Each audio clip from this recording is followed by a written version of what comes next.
ഉച്ചക്ക് 12 മണി പോലും ആയില്ല, അതിന് കിടന്ന് ഉറക്കം. മാമ ഒന്ന് എണീറ്റേ, ഇങ്ങനെ പട്ടാപ്പകൽ കിടന്ന് ഉറങ്ങാതെ.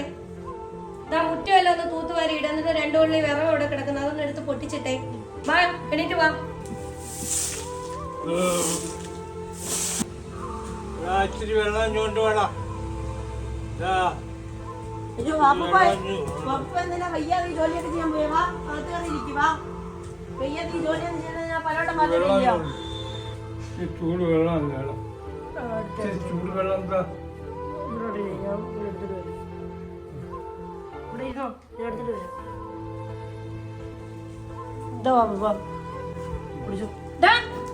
ഞാൻ കുടിച്ചേക്കാം. എന്നോട് പലവട്ടവും പറഞ്ഞിട്ടില്ലേ ഞാൻ കുടിക്കുന്ന പാത്രത്തിൽ വെള്ളം എടുക്കരുത്. എടാ എന്റെ പാത്രത്തിൽ എന്തിനാണ് വെള്ളം എടുക്കുന്നേ? ഞാൻ കുടിക്കുന്ന മാത്രമല്ലോടാ, കളവിന് വേറെ പാത്രം അവിടെ ഇരിപ്പോണ്ടില്ലോടാ. നമ്മള് വാഗമണ്ണ് പോയപ്പോഴേ എവിടുന്നാ ഫുഡ് കഴിച്ചത്? നമ്മളെന്താ എന്ത് ഫുഡാ കഴിച്ചത്? അത് ബിരിയാണിയാ കഴിച്ചത്. നീ എന്താ മറന്നുപോയോ? അത് കൊള്ളാം. ഭിക്ഷക്കാര് തൊട്ട് പണക്കാര് വരെ കഴിക്കുന്ന പ്ലേറ്റിലാ ഉമ്മ ഫുഡ് കഴിച്ചത്.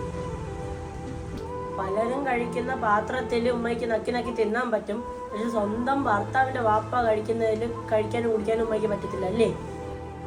മര്യാദയ്ക്കാണെങ്കിൽ മര്യാദയ്ക്ക്, അല്ലെങ്കിൽ ഇവിടെ കിടക്കുന്ന പാത്രങ്ങളും ഗ്ലാസ്സും എല്ലാം ഞാൻ നെക്കി പൊട്ടി ഞാൻ ആക്രിക്കാരന് കൊടുക്കും.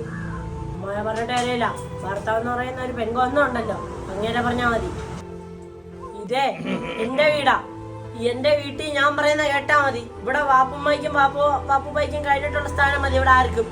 ഉമ്മ എന്നെ എത്ര കഷ്ടപ്പെട്ടാ വളർത്തിയത്, എത്ര സ്നേഹിച്ചും കൊഞ്ചിച്ചാ വളർത്തിയത്. ഞാൻ പറയുന്ന എല്ലാം ഉമ്മ വാങ്ങിച്ചു തരുന്നില്ലേ? അയ്യോ, വാപ്പ എത്ര കഷ്ടപ്പെട്ടാ വാപ്പയെ വളർത്തിയെന്ന് ഉമ്മയ്ക്ക് അറിയാമല്ലോ.